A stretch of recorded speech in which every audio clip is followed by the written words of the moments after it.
I remember the day I got the message. It was one of those family gathering invites that always comes with this weird mix of comfort and obligation. You know, the kind that makes you smile because you love the people you're going to see, but also makes your stomach twist a little because you know family gatherings aren't just about laughter. They come with expectations, judgments, and opinions you didn't ask for. Walking up to the house that day, I felt that familiar warmth before. I even opened the door. The scent hit me first. The smell of spices that immediately told me my aunt had been in the kitchen all morning, chopping, stirring, testing. A hint of garlic, a little too much cinnamon from the dessert, the faint tang of tomato sauce lingering in the air. It's comforting, really, like stepping into the heart of something familiar. Even if it's complicated, I could hear the chatter before I even rang the bell. Laughter bouncing off the walls, the low hum of conversation that somehow carries over every clinking fork and spoon on plates. You know that sound. You're not really eavesdropping, but somehow you're absorbing every syllable anyway. It's chaotic in the best and worst ways at the same time. Grandpa was there, of course, sitting in his usual corner chair, slightly removed but always watching. Not in a creepy way, but in a way that makes you feel like every little thing you do is under a silent microscope. He hummed to himself, adjusting his glasses as if they weren't quite aligned. There was this quiet presence about him, almost comforting, but also judgmental. Not maliciously, never that, but he had this way of noticing things, small details, about people, that would stick with you long after the visit that I remember thinking, as I stepped inside, that no matter how grown up I felt, no matter how far I'd come, family gatherings always had this power to pull you back to that awkward, smaller version of yourself. You'd be sitting there, sipping whatever drink they handed you, pretending to be casual, while your brain cataloged every subtle glance, every whispered joke, every little thing Grandpa might silently approve or disapprove of. And yet, there's a beauty in it. The chaos, the noise, the clinking of utensils against plates, the aroma of food that's been perfected over decades. It's all comforting in a way that's hard to explain.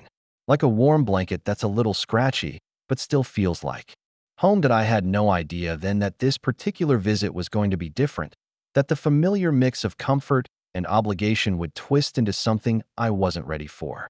But at that moment, as I hung my coat and took in the laughter and smells and subtle tension in the air, all I felt was that quiet, grounding sense of being somewhere I'd always known, even when I wasn't sure I liked it.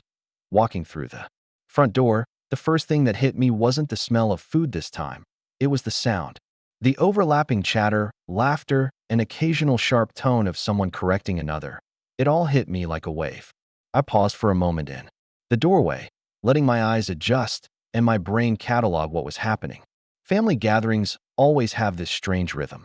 There's the chaos, sure, but underneath it, there's a pulse, a heartbeat of familiarity. I remember noticing the small details immediately. My cousin, fiddling nervously with her bracelet as she laughed a little too loudly. Uncle Arif leaning against the wall, sipping his drink, eyes scanning the room like he was expecting drama. My mom, hovering just a little too close to the kitchen counter, checking if everything was perfect. And then there was Grandpa, sitting in his corner, like a quiet sentinel. His eyes met mine briefly, a small nod acknowledging my presence, and I felt that familiar mix of comfort and unease all over again. There's always something odd about seeing him in these gatherings. He's gentle, yes, but he has this way of observing without speaking that makes you feel every little choice you make is under inspection. The way he straightened his sweater or shifted in his chair, tiny movements, but they carry weight. I tried to brush it off with a smile, and he returned it with a barely there nod. Enough to feel seen, not enough to feel entirely safe. That I wandered into the living room slowly, taking in everything like I always do. The smell of polished wood, mixed with faint cologne, the sound of children running in circles around the dining table, and the soft hum of the air conditioner in the background. It was oddly grounding, this mixture of senses, reminding me that, despite the tension that always hovered, this was home, or at least a version of it. Yet, something felt different this time. Maybe it was the way the cousins whispered when I passed. Maybe it was the way my aunt's smile lingered a second too long, or maybe it was just me, waiting for the inevitable question or judgment that always seemed to come from Grandpa in these gatherings. I caught myself thinking, just another family night. You've survived worse. But the pit in my stomach told me this wasn't going to be like the others that I sank into the familiar flow of the gathering. Sitting, smiling, nodding, chatting about meaningless things, all while keeping an eye on Grandpa. I wanted to gauge his mood, understand his thoughts without asking, because asking felt like opening a door I wasn't sure I was ready to walk through. His presence was magnetic in its quiet way. I could feel it even from across the room. And as I took my seat, the laughter echoing around me, the smells of the food warming the room, and the slight tension prickling at the back of my neck, I realized something subtle, almost imperceptible. Tonight wasn't just another gathering. Something was about to shift. I could feel it, like the quiet before a storm you know is coming. Even if you don't know how strong it will be. The dining room smelled like a mixture of comfort and chaos. Warm bread, spiced curry, and the faintly sweet scent of desserts filled the air. Plates clattered, glasses chimed, and conversations overlapped in that way that makes it hard to focus on one voice. I slid into my chair at the table, the wood cool against my thighs, and tried to settle into the rhythm of the evening. Dinner at my family's house was always a performance of sorts. Smiling at relatives you barely see, nodding at stories you've already heard 100 times, laughing at jokes that aren't really funny. It's all part of the ritual. I tried to immerse myself in it, letting the warmth of the room and the chatter around me calm the little storm building in my chest. And yet, I couldn't help noticing Grandpa. He sat at the head of the table, his hands folded neatly on the tablecloth, his eyes calm but sharp. He had this way of looking at you that made you feel seen, not in a warm, comforting way, but in a way that highlighted every misstep, every choice, every silent thought you were trying to hide. I remembered past dinners like this, subtle glances, quiet hums of disapproval, the occasional comment that made you question yourself for days afterward. I tried to focus on the food. The rice was perfectly fluffy, the curry was rich and aromatic, and the salad had that crunch that somehow made every bite more satisfying. But my mind kept drifting, noticing the small details. The way my cousin's fork paused mid-bite, the slight tightening of my aunt's jaw, the way my uncle's laughter was a little too loud, a little too rehearsed. And Grandpa, sitting there, quietly, observing it all, humming softly, a shadow of patience and judgment rolled into one. A flash of memory hit me as I cut into my plate. I remembered one past dinner, years ago, where Grandpa had asked me a simple question about school. The question itself was harmless, but his tone carried this weight of expectation that made me feel like I'd failed before I'd even tried. That memory lingered, a reminder of the subtle pressure he always had a way of placing on those around him. I shook my head slightly, trying to bring myself back to the present. I wanted to enjoy the evening, enjoy the food, the laughter, the simple comfort of being with family. But there was an undercurrent, a tension I couldn't quite put my finger on. It was like walking on a floor with one loose floorboard. You can't ignore it, and every step makes you wonder when it will snap. That I glanced at Grandpa again, and this time I caught a flicker in his eyes. Not anger, not exactly, but a quiet intensity that made my stomach twist. Something was coming, something I wasn't expecting, but I didn't know what yet. All I could do was keep eating, keep smiling, and pretend that everything was normal, while a quiet voice in my head whispered that tonight might change everything. It happened in the middle of a sentence, in that awkward pause right after someone made a joke no one laughed at. Grandpa turned to me, his eyes calm but fixed, like he was looking straight into the part of me I usually kept hidden. And then he asked it, "Is the $1,500 I send monthly enough?" The words hung in the air like smoke, slow and suffocating. I froze, mid-bite, my fork hovering above my plate, feeling the clatter of silverware around me fade into some kind of distorted silence. My brain refused to process it at first. Was he joking? No. The quiet intensity in his eyes told me he was deadly serious. I could feel every pair of eyes in the room snapping toward me, waiting for a response. My chest tightened, and I felt this weird, surreal disconnection from my body. Like I was watching someone else in this room, someone who had just been thrown under an invisible spotlight. My mind scrambled, flailing for the right words. Enough for what? Enough according to whom? Flashback. I remembered counting bills late. At night, running numbers over and over, stretching every dollar, sometimes falling short, sometimes overestimating. I remembered small indulgences, coffee trips, replacing a broken charger, taking a friend out for lunch, tiny things that now suddenly felt like sins. And here he was, calmly questioning whether what I had done, what I had taken from him, was enough. The room was silent, except for the soft hum of the ceiling fan and the occasional clink of a glass someone had forgotten to put down. I could feel my face heating up. I wanted to laugh nervously, to deflect, to say something casual like, "Yeah, Grandpa, it's fine." But my throat was dry, my mind a whirlwind of guilt, embarrassment, and sudden defensiveness that I caught a glimpse of my mom across the table. Her eyes were wide, and she looked like she wanted to disappear into the tablecloth. Cousins were exchanging quick, uneasy glances, like they weren't sure whether to intervene or just wait for the fallout.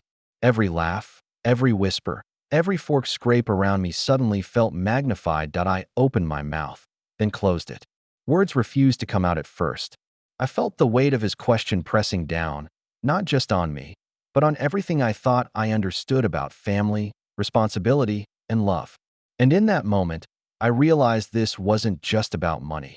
It was about acknowledgement, about sacrifice, and about the unspoken expectations that had been simmering in the background all these years. I sat there, trapped between silence and explanation, feeling like a child again, waiting for a judgment I wasn't sure I deserved, but knew I had earned. In some way as the silence stretched around the table, my mind didn't stay in the present. It slipped, uninvited, into memory.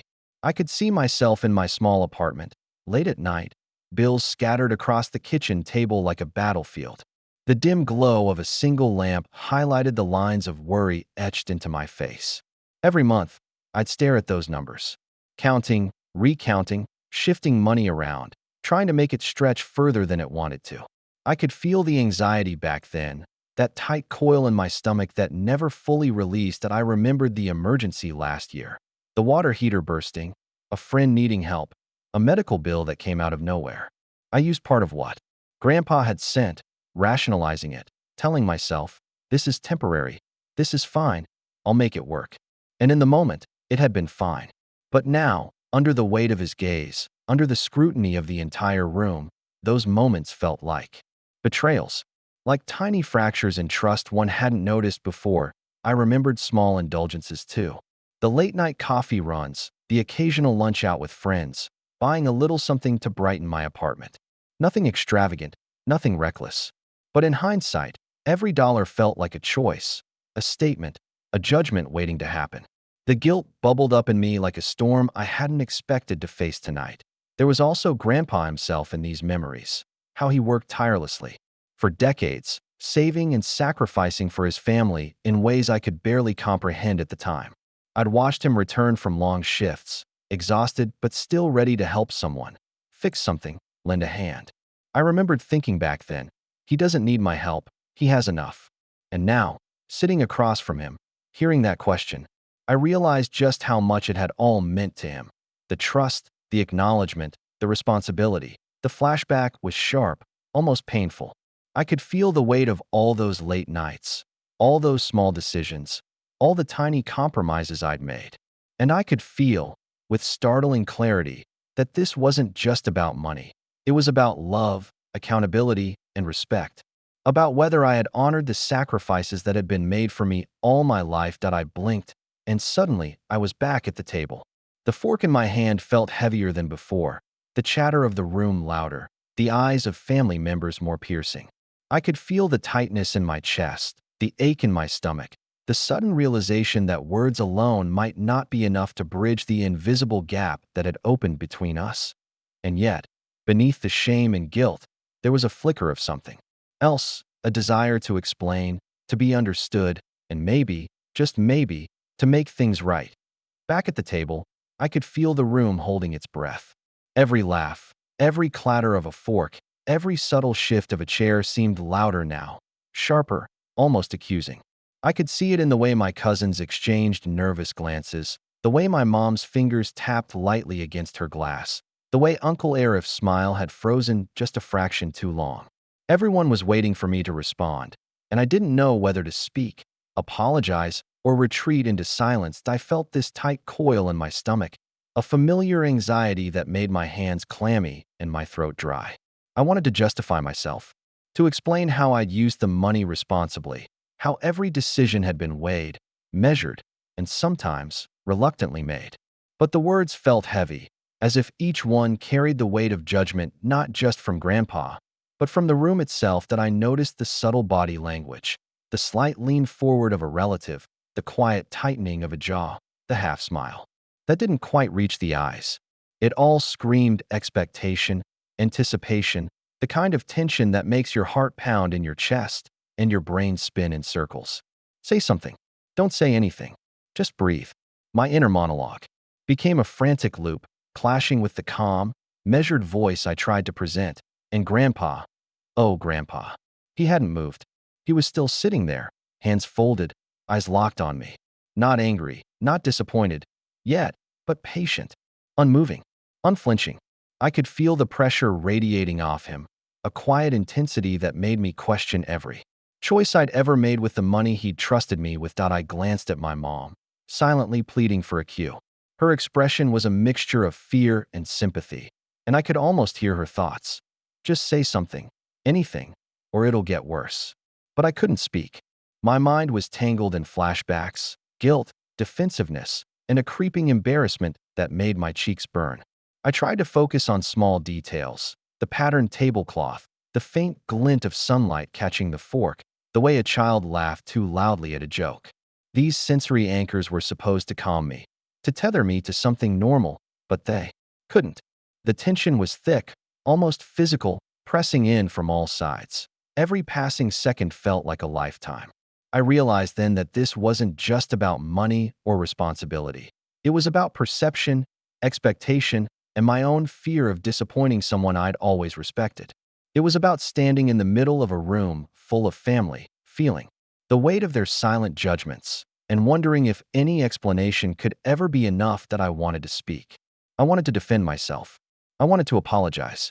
And yet, I stayed frozen, caught between all those impulses, feeling the tension tighten like a knot in my chest. Finally, I took a shaky breath, the kind that rattles your chest and makes your hands tremble just slightly.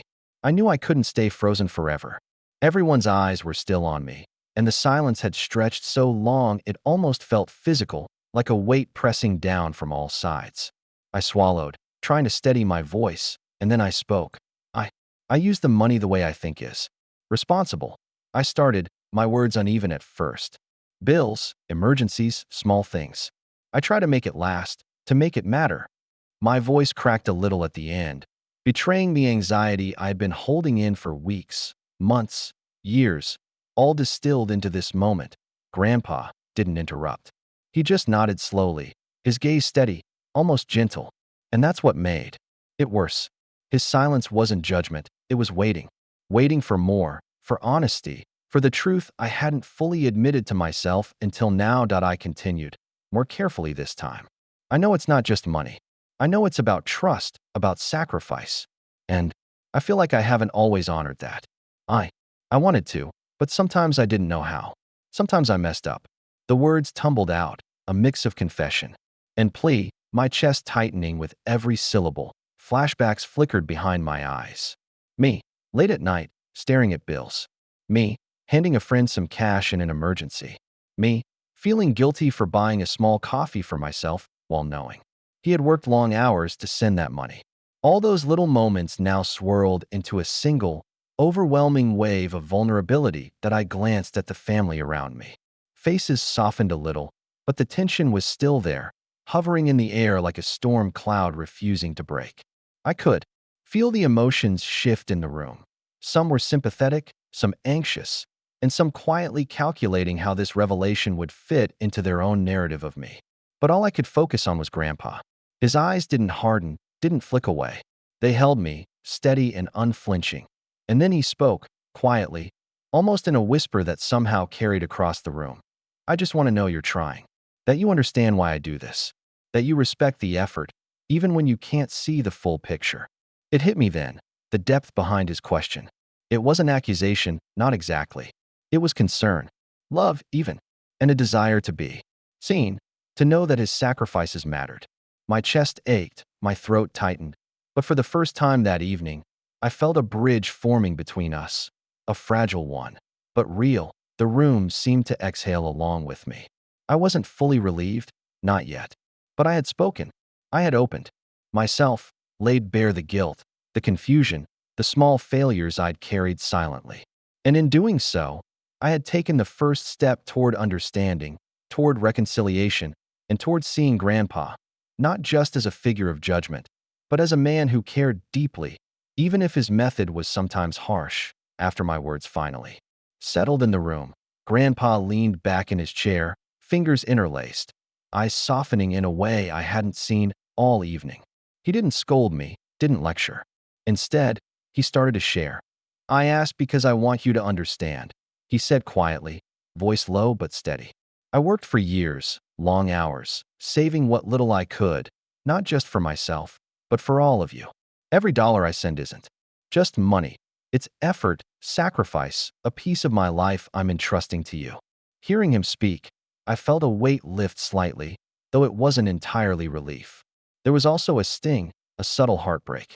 Flashbacks came flooding back. Watching him return home, exhausted, shoulders slumped, but still finding time to help someone, fix something, or just quietly provide. As a kid, I never truly understood the effort behind every dollar, every late-night sacrifice. I just took it as given. And now, sitting across from him, I realized just how much that effort had meant. That he paused for a moment, eyes scanning the room, lingering on me. "I'm not asking for perfection," he continued. "I'm asking for acknowledgement. That you see where it comes from. That you understand it's not just numbers on a page. It's love, responsibility, trust." I could feel my throat tighten again, the lump forming, as I tried to process everything. It wasn't anger, it wasn't disappointment. It was something more nuanced, more human. It was a plea, a hope that I would recognize the value in what he had given and the responsibility it carried. The room around us softened as well. I noticed my mom exhale slowly, my cousins leaning back in their chairs, some nodding subtly. Even the younger kids seemed to sense the shift in tone, their laughter quieter, more respectful. The tension didn't vanish completely, but it became layered with understanding. That I thought about my own actions, the small indulgences, the calculated decisions, the late nights with bills scattered across the table. I realized that in my mind, I had always separated the money from the person, never fully connecting the two. Grandpa's words, quiet but weighty, forced me to see the effort, the love, and the intention behind each dollar. And in that realization came heartbreak. Not for him, but for me. Heartbreak for the years I'd taken it for granted, the times I'd failed to truly see him, the moments when I thought of the money as separate from the man who had given it. It was subtle, almost unbearable, the ache of understanding something too late, but still being grateful that I understood it at all. That be why the time dinner ended, a quiet sense of clarity settled over me. I still had work to do, to honor that trust, to acknowledge those sacrifices, to connect the numbers to the love and effort they represented. But for the first time that evening, I felt the fragile bridge between us grow a little stronger. Later that evening, long after the dishes were cleared and the chatter had dwindled into soft murmurs, I found myself sitting alone in the quiet of the living room. The shadows of the house stretched long, bathed in the golden glow of the fading sun. Everything felt heavy and light all at once. Heavy with the weight of the evening, but light with the clarity that had begun to settle in my chest. That I thought about Grandpa's words over and over, about sacrifice, trust, and the quiet effort behind every dollar he sent. I realized that it wasn't just financial support. It was a piece of his life, a tangible expression of love that I had too often overlooked. The guilt I had carried felt sharper now, but tempered by understanding. I could see where I'd fallen short, and I could also see the opportunity to make things right, not just for him, but for myself. The room smelled faintly of the day's cooking, mixed with the must of polished wood and the soft hint of my mom's perfume lingering in the air. I traced patterns in the dust on the table, trying to anchor myself to the present while my mind replayed the evening in fragments. The question, the silence, the flashbacks, the soft explanation from Grandpa.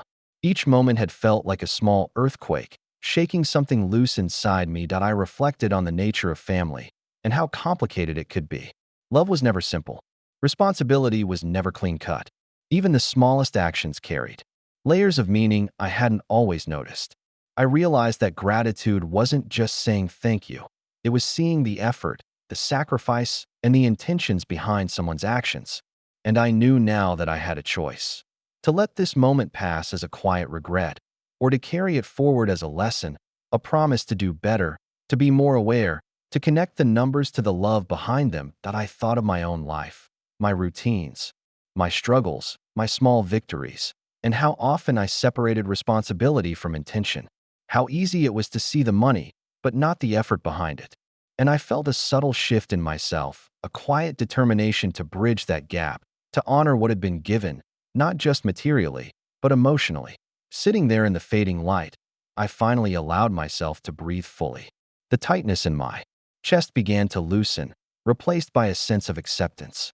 I couldn't change the past, couldn't undo the moments I hadn't fully appreciated, but I could move forward, more aware, more present, more grateful. And that, I realized, was enough. For now, the gathering wound down quietly. Chairs scraped softly against the floor, laughter faded into murmurs, and one by one, family members drifted away to their own corners of the house or stepped outside into the evening air. I lingered a moment, watching the sun dip lower, casting long shadows across the walls, golden light pooling on the polished table where we had shared so much tension and truth. Grandpa stayed in his chair, the lines of his face softened now, no longer carrying the weight of the earlier question. I approached him slowly, uncertain of what I would say, but knowing that I had to acknowledge everything, not just the money, but the love and effort behind it. He looked up as I drew near, his eyes meeting mine with that same calm, measured presence I had felt all night. I, I understand now, I said quietly, my voice barely above a whisper. I know what it means, what you've given me, and I'll do better. I'll try to honor it the way it deserves. Grandpa's lips curved into a small, almost imperceptible smile. He nodded once, slowly. No more questions, no more probing, just quiet acknowledgement, a shared understanding that needed no words beyond that simple gesture. And for the first time all evening, I felt a weight lift from my chest, a subtle release, as though something invisible had finally been set right. Walking out of the house later, the night air was cool and crisp, carrying the faint scent of jasmine. From the garden, I could hear the distant hum of the city beyond the walls, but it didn't feel intrusive. It felt grounding, real, like the world hadn't shifted entirely, but I had. I looked back once, toward the glowing windows where the family remained inside, a snapshot of warmth, chaos, and quiet lessons. Grandpa's figure, sitting in the fading light, seemed smaller yet somehow sturdier, like he carried a lifetime of care in his calm presence. That I realized then that family wasn't about perfection. It wasn't about flawless actions or avoiding mistakes. It was about connection, understanding, and the willingness to face difficult truths together, even when they're uncomfortable. That night, I left not just with gratitude, but with a sense of clarity and resolution. I understood that the money, the effort, the questions, they were all pieces of a larger puzzle, one that I was now beginning to see more clearly. As I walked down the path toward my car, I felt lighter, grounded, and quietly hopeful. The tension of the evening hadn't vanished entirely, but it had transformed into something gentle, a reminder of love, responsibility, and the power of honesty. And, for once, I felt that being seen, being understood, and being willing to try was more than enough.